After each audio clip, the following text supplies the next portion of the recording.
Yo, check it out, fam. We're about to dive deep into some real heavy stuff today. We're talking about German and American eugenicists and how they messed with people's lives back in the day. This ain't no fairy tale, it's the cold, hard truth. Let's kick it off with scientific racism and pseudoscience. These cats thought they could measure intelligence and moral character based on physical features. They were out here claiming certain races were superior using bogus science to back it up.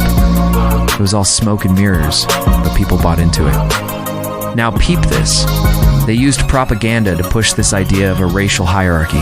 They had posters, films, and books spreading lies about who was fit and who wasn't. It was like a twisted game of who's who in the human zoo. They had people believing some races were meant to rule, while others were meant to serve.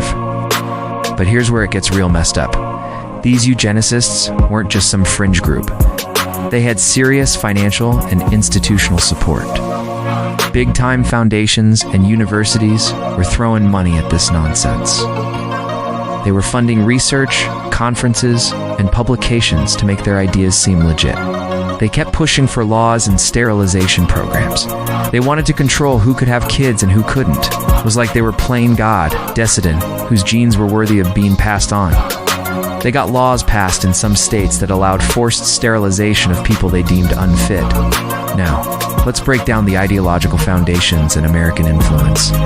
These ideas didn't just pop up out of nowhere. Their origins trace back to social Darwinism and eugenics in the US. American eugenicists were out here influencing their German counterparts, sharing ideas and techniques. But hold up, it gets even darker. And some American eugenicists were straight up discussing euthanasia methods. They were talking about ways to eliminate people they considered a burden on society.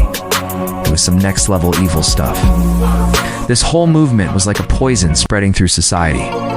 It infected everything from science to politics to everyday life. People were judging others based on these messed up ideas, thinking they had the right to decide who was valuable and who wasn't.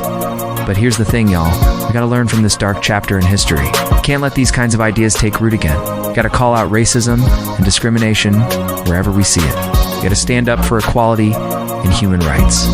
So next time you hear someone trying to push some pseudoscientific BS about race or genetics, shut that noise down. We're all human, we're all valuable, and we all deserve respect. Don't let anyone tell you different. Remember, knowledge is power. The more we know about this history, the better equipped we are to fight against these kinds of ideas in the present. So stay up, stay informed, and keep spreading the truth. This has been a real talk about German and American eugenicists. It ain't pretty, but it's important to know. We gotta face the ugly parts of our past to build a better future. So let us keep the conversation going and keep pushing for a world where everyone is treated with dignity and respect. Stay strong, stay united, and keep fighting the good fight. We're all in this together, and together we can make a difference. Peace out, fam.